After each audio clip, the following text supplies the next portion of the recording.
Okay, so if you've seen yesterday's video, we were talking about these linkage pieces. One of the other things I want to talk about today is the bushings that often get worn out or missing that cause a sticky throttle or a throttle that just isn't smooth.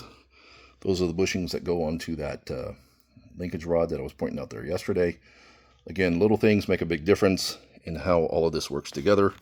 These little nylon bushings just basically go right over that.